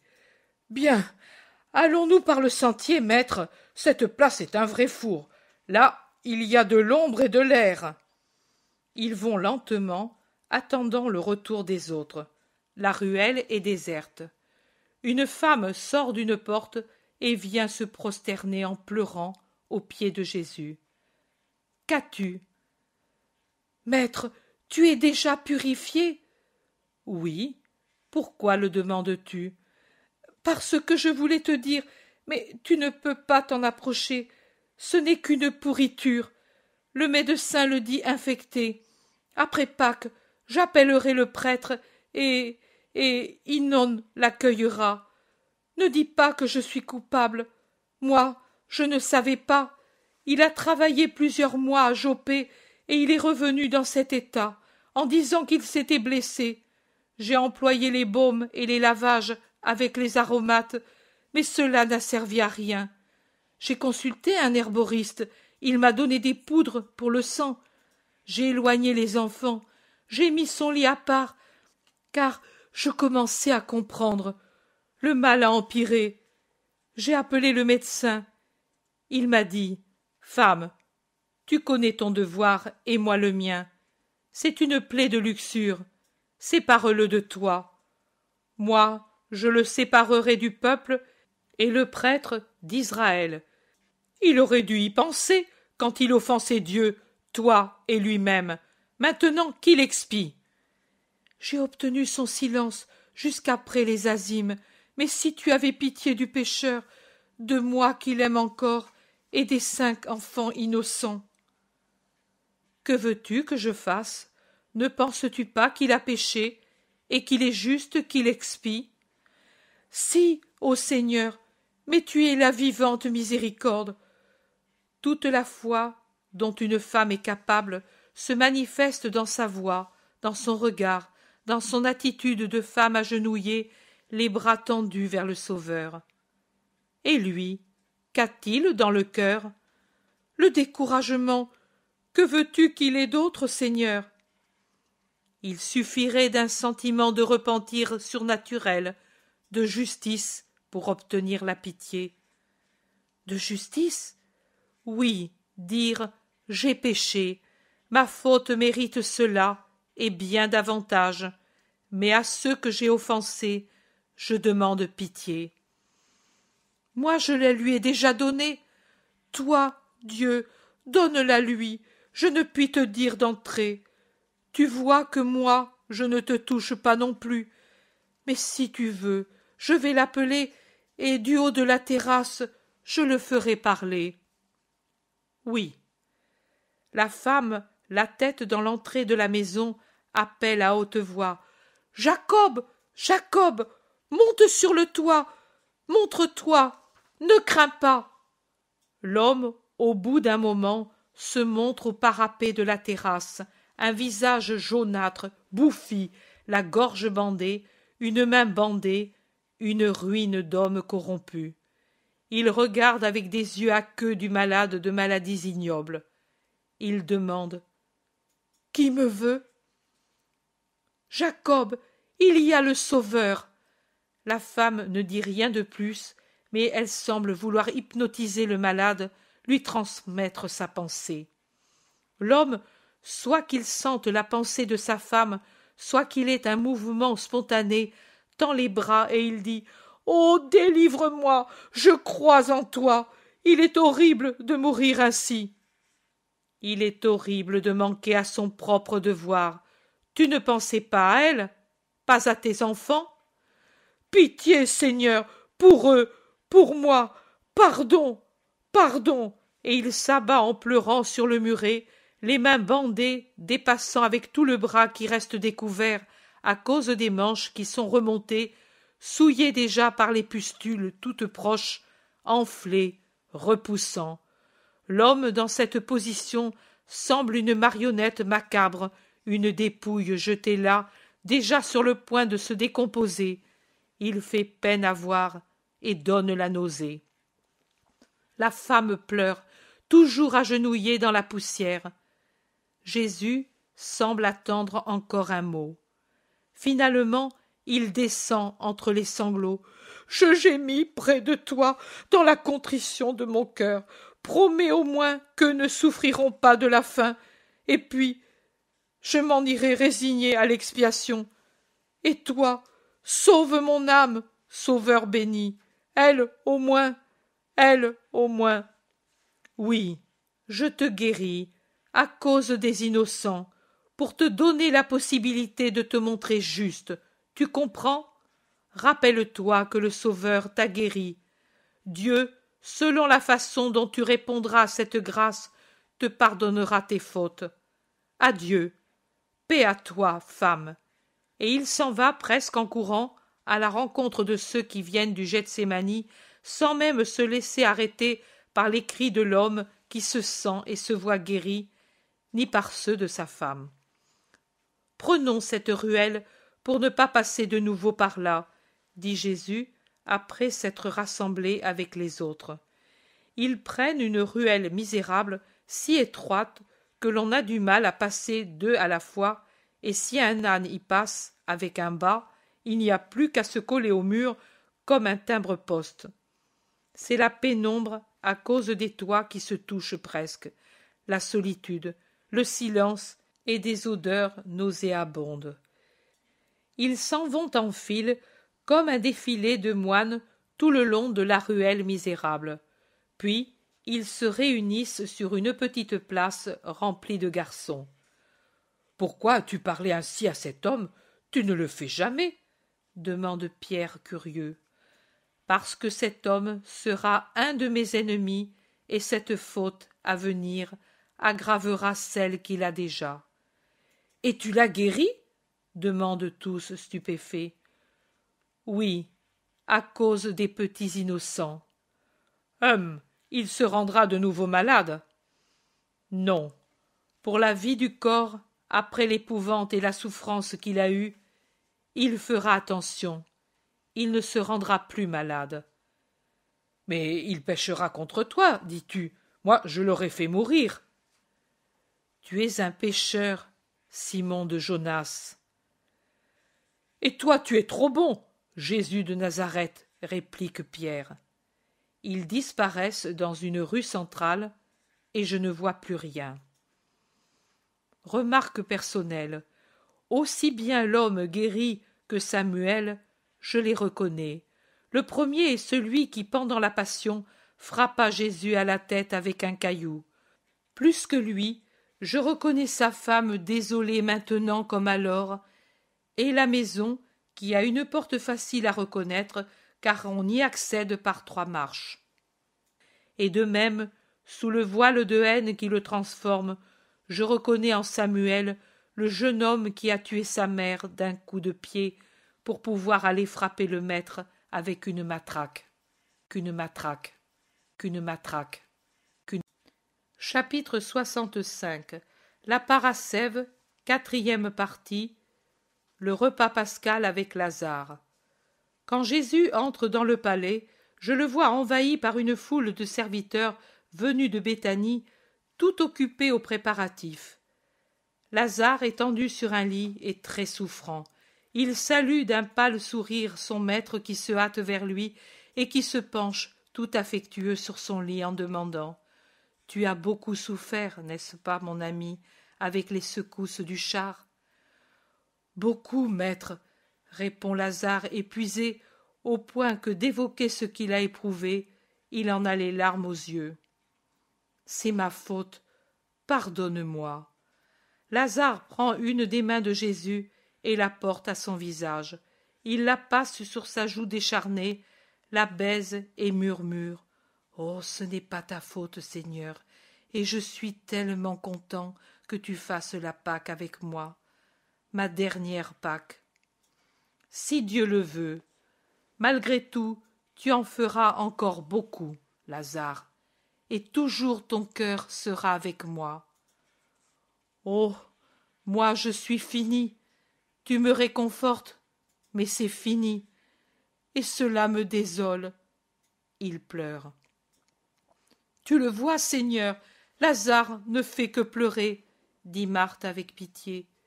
Dis-lui de ne pas le faire, il s'épuise. La chair a encore ses droits. La souffrance est pénible, Marthe, et la chair pleure. Elle a besoin de ce soulagement. Mais l'âme est résignée, n'est-ce pas, mon ami? Ton âme de juste fait volontiers la volonté du Seigneur. Oui, mais je pleure parce que toi, ainsi persécuté, tu ne pourras m'assister à ma mort. J'ai horreur, j'ai peur de la mort. Si tu étais là, je n'aurais pas tous ces sentiments. Je me réfugierais dans tes bras, et je m'endormirais ainsi.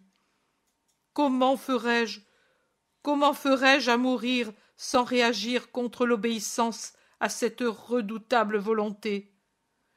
Allons, ne pense pas à ces choses. Tu vois, tu fais pleurer tes sœurs. Le Seigneur t'aidera si paternellement que tu n'auras pas peur. La peur, ce sont les pécheurs qui doivent l'avoir. Mais toi, si tu peux venir, tu viendras à mon agonie. Promets-le-moi. Je te le promets. Cela et davantage encore. Pendant qu'on fait les préparatifs, raconte-moi ce que tu as fait ce matin. Jésus, assis sur le bord du lit, avec dans ses mains une des mains décharnées de Lazare, raconte par le menu tout ce qui est arrivé jusqu'à ce que Lazare, épuisé, s'assoupisse. Et Jésus ne le quitte pas même alors. Il reste immobile pour ne pas troubler ce sommeil réparateur, en faisant signe que l'on fasse le moins de bruit possible, si bien que Marthe, après avoir apporté à Jésus de quoi se restaurer, se retire sur la pointe des pieds en abaissant le lourd rideau et en fermant la porte massive.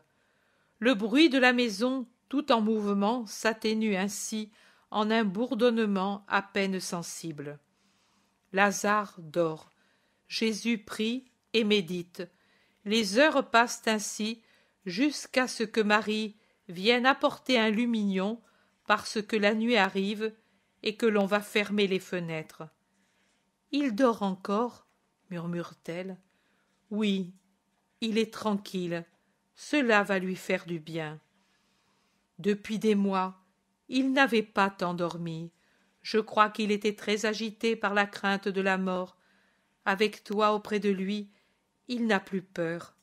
De rien. Il a de la chance, lui. Pourquoi, Marie? Parce qu'il pourra t'avoir près de lui en mourant. Mais moi? Pourquoi pas toi? Parce que tu veux mourir, et bientôt, et moi, qui sait quand je mourrai? Fais-moi mourir avant toi, maître. Non, tu dois me servir encore pendant longtemps. Et alors, j'ai raison de dire que Lazare a de la chance. Les bien-aimés auront tous de la chance, comme lui, plus que lui. Qui sont-ils? Les purs, n'est-ce pas? Ceux qui savent aimer totalement. Toi, par exemple, Marie. Ô mon maître! Marie glisse par terre sur la natte multicolore qui couvre le dallage de cette pièce, et elle reste là, dans l'adoration de son Jésus. Marthe, qui la cherche, passe la tête à l'intérieur. « Viens donc, nous devons préparer la salle rouge pour la scène du Seigneur. » Non, Marthe, celle-là, vous la donnerez aux plus humbles, aux paysans de Giocana, par exemple. Mais pourquoi, maître? Parce que les pauvres sont autant de Jésus et que je suis en eux. Honorez toujours le pauvre que personne n'aime, si vous voulez être parfait. Pour moi, vous préparerez dans l'atrium, en tenant ouvertes les nombreuses portes qui donnent en son intérieur. Tous me verront, et moi je verrai tout le monde. Marthe, pas trop satisfaite, objecte.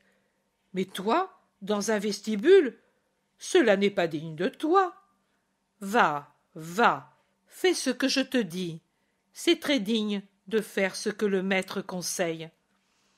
Marthe et Marie sortent sans faire de bruit, et Jésus reste patiemment pour veiller l'ami qui repose. Les scènes sont toutes en train. La répartition des hôtes n'est guère juste du point de vue humain, mais elle est faite d'un point de vue supérieur, de manière à donner honneur et amour à ceux que le monde néglige habituellement. Ainsi, dans la splendide royale salle rouge, dont la voûte est soutenue par 2 colonnes de porphyre rouge entre lesquelles on a dressé la longue table, sont assis les paysans de Giocana avec Margiam, Isaac et d'autres disciples pour arriver au nombre requis. Dans la salle où eut lieu le repas le soir précédent, il y a d'autres disciples parmi les plus humbles.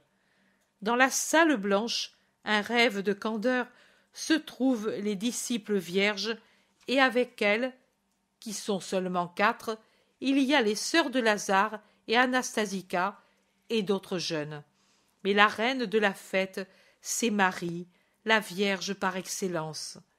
Dans la pièce voisine, qui peut-être est une bibliothèque, car elle est garnie de hauts coffres sombres qui peut-être contiennent des rouleaux ou en contenaient, se trouvent les veuves et les épouses, avec à leur tête Élise de Bethsure et Marie d'Alphée, et ainsi de suite.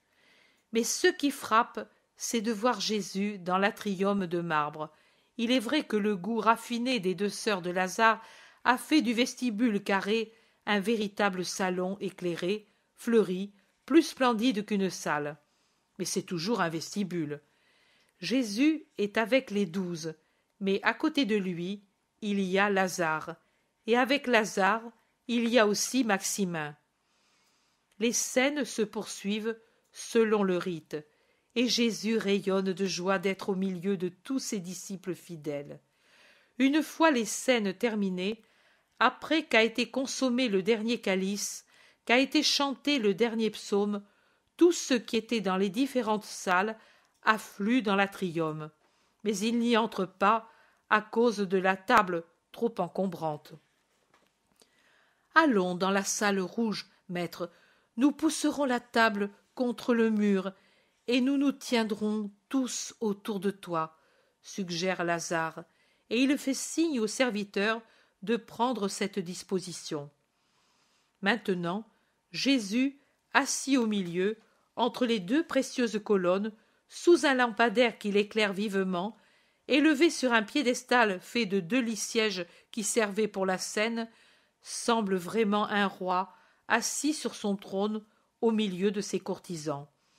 Son habit de lin qu'il a mis avant la scène brille comme s'il était fait de fils précieux, et il semble encore plus blanc en se détachant sur le rouge sombre des murs et le rouge lumineux des colonnes. Son visage est vraiment divin et royal pendant qu'il parle ou écoute ceux qui l'entourent.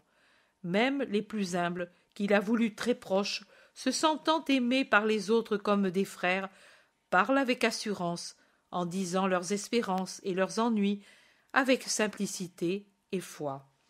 Mais le plus heureux parmi tant d'heureux, c'est le grand-père de Marc-Jam. Il ne quitte pas son petit-fils un seul instant, et il se délecte à le regarder, à l'écouter. De temps à autre, assis près de Marc-Jam qui est debout, il penche sa tête chenue sur la poitrine de son petit-fils qui la caresse. Jésus le voit faire plusieurs fois, et il interpelle le vieillard. « Père, ton cœur est heureux ?»« Oh, bien heureux, mon Seigneur, et cela ne me semble même pas vrai. Je n'ai plus qu'un désir. »« Lequel ? » ?»« Celui que j'ai dit à mon fils, mais lui ne l'approuve pas. »« Quel désir est-ce ? » ?»« C'est que je voudrais, si possible, mourir dans cette paix, bientôt au moins, car désormais le plus grand bien je l'ai eu. Une créature ne peut en avoir davantage sur la terre. M'en aller, ne plus peiner, aller, comme tu l'as bien dit au temple, Seigneur.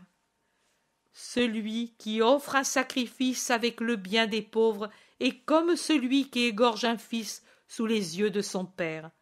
Seule la crainte que tu lui inspires retient Giocana de rivaliser avec Doras. Il est en train de perdre le souvenir de ce qui est arrivé à l'autre. Ses champs prospèrent, et il les fertilise avec notre sueur. La sueur n'est-elle pas peut-être le bien du pauvre, son propre lui-même qui l'épuise dans des fatigues supérieures à ses forces? Il ne nous frappe pas, il nous donne seulement de quoi résister au travail. Mais ne nous exploite-t-il pas plus que des bœufs? Dites-le, vous, mes compagnons. Les paysans anciens et nouveaux de Giocana acquiescent.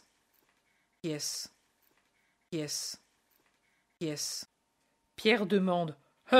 Je crains que. Oui, que tes paroles le rendent plus vampire que jamais, et à leur détriment. Pourquoi les as-tu dites, maître? Parce qu'il les méritait déjà. N'est-ce pas, vous, Deschamps? Oh oui, les premiers mois, cela allait bien, mais maintenant c'est pire qu'avant, affirme Miché. Le seau du puits descend par son propre poids, dit sentencieusement le prêtre Jean. Oui, et le loup se lasse vite de faire l'agneau, renchérit Hermas. Les femmes murmurent entre elles, apitoyées. Jésus, les yeux dilatés par la pitié, regarde les pauvres paysans, affligé de son impuissance à les soulager. Lazare dit. J'avais offert des sommes folles pour avoir ces champs et leur donner la paix, mais je n'ai pas réussi à les avoir. Doras me hait, semblable en tout à son père. Eh bien, nous mourrons ainsi, c'est notre sort. Mais il viendra bien le repos dans le sein d'Abraham, s'exclame Saül, autre paysan de Giocana. Dans le sein de Dieu, fils, dans le sein de Dieu, la rédemption sera accomplie, les cieux seront ouverts, et vous, vous irez au ciel, et voilà qu'au portail, on frappe des coups vigoureux qui retentissent fortement. Toute l'assemblée est en état d'alerte. Qui est-ce? Qui circule un soir de Pâques? Des troupes? Des pharisiens? Des soldats d'Hérode? Mais alors que l'agitation s'étend, apparaît Lévi, le gardien du palais. « Pardonne au rabbi, dit-il, il y a un homme qui te demande. Il est dans l'entrée, il paraît très affligé, il est âgé et me semble être du peuple. Il te veut, toi, et vite. » Pierre dit. « Oh là là, ce n'est pas un soir de miracle, qu'il revienne demain. » Non, toute soirée est une heure de miracle et de miséricorde, dit Jésus, et il se lève et descend de son siège pour aller vers l'atrium. « Tu vas seul? Je viens moi aussi, dit Pierre. Non, toi reste où tu te trouves. Il sort à côté de Lévi. Au fond, près du lourd portail, dans l'atrium à demi obscur, car on a éteint les lampes qui éclairaient auparavant, il y a un vieillard très agité. Jésus l'aborde. Arrête-toi, maître, j'ai peut-être touché un mort, et je ne veux pas te contaminer. Je suis le parent de Samuel, l'époux d'Analia. Nous consommions la scène, et Samuel buvait, buvait, comme il n'est pas permis de le faire. Mais le jeune homme me paraissait fou depuis quelque temps. C'est le remords, Seigneur. À moitié ivre, il disait en buvant de nouveau « Ainsi je ne me rappelle plus de lui avoir dit que je le hais, car moi, sachez-le, j'ai maudit le rabbi. » Et il me semblait être Caïn, parce qu'il répétait « Mon iniquité est trop grande, je ne mérite pas le pardon. Il faut que je boive, boire pour ne pas me rappeler. » Car il est dit que celui qui maudit son Dieu portera son péché, et qu'il est passible de mort. Il délirait déjà ainsi, quand est entré dans la maison un parent de la mère d'Analia pour demander raison de la répudiation. Samuel, à moitié ivre, réagit par de mauvaises paroles, et l'homme le menaça de l'amener devant le magistrat pour le tort qu'il fait à l'honneur de la famille. Samuel commença par le gifler. Ils en vinrent aux mains. Moi, je suis vieux, et ma sœur est âgée. Le serviteur et la servante sont âgés. Que pouvions-nous faire, nous quatre, et les deux filles, les sœurs de Samuel? Nous pouvions crier, essayer de les séparer, rien de plus. Et Samuel prit la hache à l'aide de laquelle nous avions préparé le bois pour l'agneau, et il en asséna un coup sur la tête de l'autre.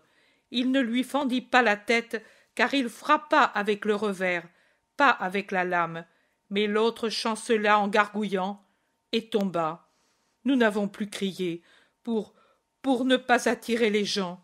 Nous nous sommes barricadés dans la maison, atterrés. Nous espérions que l'homme reviendrait à lui en lui jetant de l'eau sur la tête. Mais il gargouille, certainement il va mourir. Par moments, il semble déjà mort. Je me suis enfui pour t'appeler à un de ces moments. Demain, peut-être avant, les parents vont chercher l'homme, et chez nous, car ils savent certainement qu'il est venu, et ils vont le trouver mort. Et Samuel, selon la loi, sera tué. Seigneur, Seigneur, le déshonneur est déjà sur nous. Mais cela, non. Pitié pour ma sœur, Seigneur. Lui t'a maudit, mais sa mère t'aime. Que devons-nous faire? Attends-moi ici. Je viens. Et Jésus revient vers la salle en appelant de la porte « Judas de Kériote, viens avec moi. »« Où, Seigneur ?» dit Judas en obéissant aussitôt. « Tu vas le savoir. Vous, restez en paix et amour. Nous serons bientôt de retour. » Ils sortent de la salle, du vestibule, de la maison. Les rues désertes et sombres sont vite parcourues. Ils arrivent à la maison fatale. La maison de Samuel? Pourquoi? Silence, Judas, je t'ai pris parce que j'ai confiance en ton bon sens. Le vieillard s'est fait reconnaître. Ils entrent.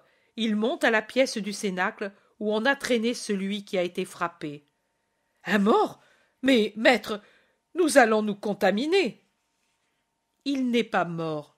Tu vois qu'il respire et tu entends qu'il râle. Maintenant, je vais le guérir. Mais il a un coup à la tête. Ici, il y a eu un crime.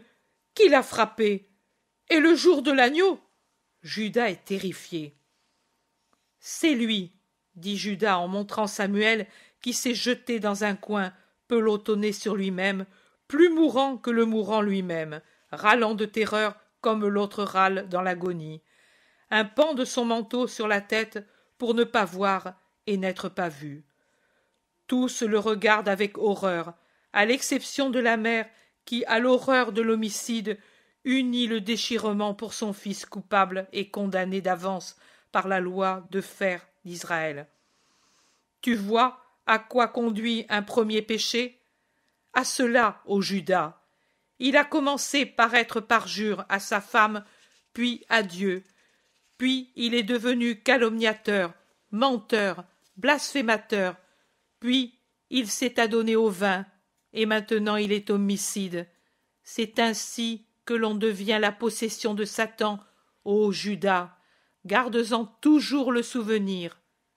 Jésus est terrible alors que les bras tendus, il montre Samuel. Mais ensuite, il regarde la mère qui, appuyée à la fenêtre, peine à rester debout, secouée par un tremblement et qui paraît près de mourir. Et Jésus dit avec tristesse, « Et ainsi, ô Judas, les mères sont tuées sans autre arme que celle du crime de leur fils, les pauvres mères. C'est pour elles que j'ai pitié des mères, moi, le fils qui ne verra pas de pitié pour sa mère. » Jésus pleure. Judas le regarde stupéfait. Jésus se penche sur le mourant et lui met une main sur la tête. Il prie. L'homme ouvre les yeux. Il paraît un peu ivre, étonné, mais bientôt il revient à lui. Il s'assoit en appuyant ses poings au sol. Il regarde Jésus, il demande « Qui es-tu » ? Jésus de Nazareth. « Le Saint ? Pourquoi es-tu auprès de moi ? Où suis-je ?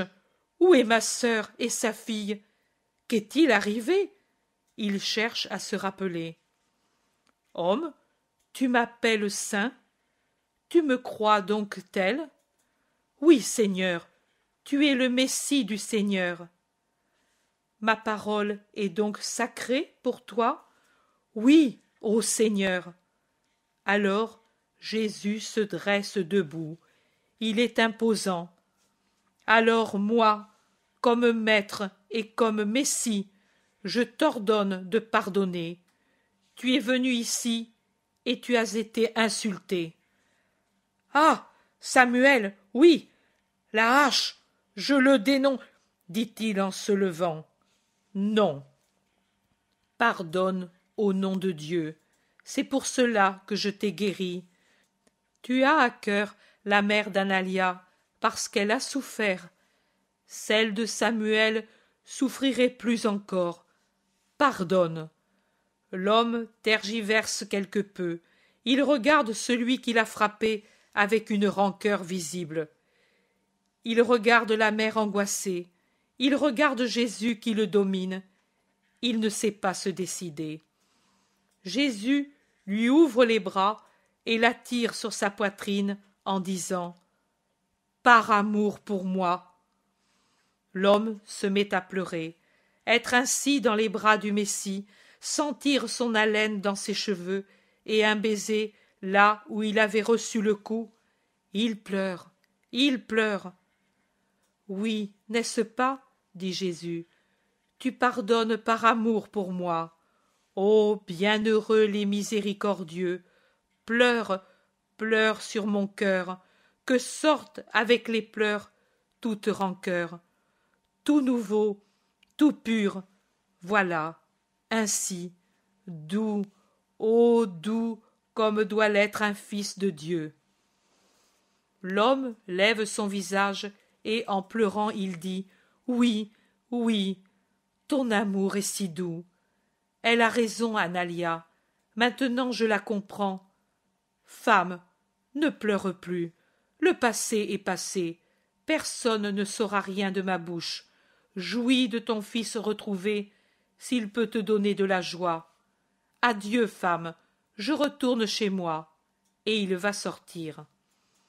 Jésus lui dit « Je viens avec toi, homme. Adieu, mère. Adieu, Abraham. Adieu, mes filles. » Pas un mot pour Samuel, qui, de son côté, ne trouve pas de mots. La mère lui enlève de la tête le manteau et, par réaction de ce qui s'est passé, elle se jette sur son fils. « Remercie ton sauveur, âme dure, remercie-le, indigne que tu es. » « Laisse-le, laisse-le, femme. Sa parole serait sans valeur. le vin le rend stupide, et son âme est fermée. Prie pour lui. Adieu. Il descend l'escalier et rejoint sur la route Judas et l'autre. Il se dégage du vieil Abraham qui veut lui baiser les mains et se met à marcher rapidement dans la clarté de la lune qui se lève. « Tu habites loin ?» demande-t-il à l'homme. « Au pied de Moria. »« Alors, nous devons nous séparer. »« Seigneur, tu m'as conservé à mes enfants, à mon épouse, à la vie. Que dois-je faire pour toi? » Être bon, pardonner et te taire. Jamais, pour aucune raison, tu ne dois dire un mot de ce qui est arrivé. Tu le promets? Je le jure sur le temple sacré, bien que je souffre de ne pouvoir dire que tu m'as sauvé. Sois juste, et moi je sauverai ton âme, et cela tu pourras le dire. Adieu, homme, la paix soit avec toi. L'homme s'agenouille, salue, ils se séparent. Quelle chose, dit Judas maintenant qu'ils sont seuls. Oui, horrible Judas, toi non plus, tu n'en parleras pas. Non, Seigneur, mais pourquoi as-tu voulu que je sois avec toi? Tu n'es pas content de ma confiance? Oh, tellement, mais parce que je voulais que tu réfléchisses à quoi peut conduire le mensonge, le désir de l'argent, l'ivrognerie et les pratiques mortes d'une religion dépourvue de sentiments et de pratiques spirituelles. Et qu'était le repas symbolique pour Samuel? Rien, une ripaille, un sacrilège. Et c'est pendant ce repas qu'il devint homicide. Beaucoup dans l'avenir seront comme lui, avec le goût de l'agneau sur la langue, non pas de l'agneau né d'une brebis, mais de l'agneau divin. Ils s'en iront vers le crime. Pourquoi cela? Comment cela? Tu ne te le demandes pas?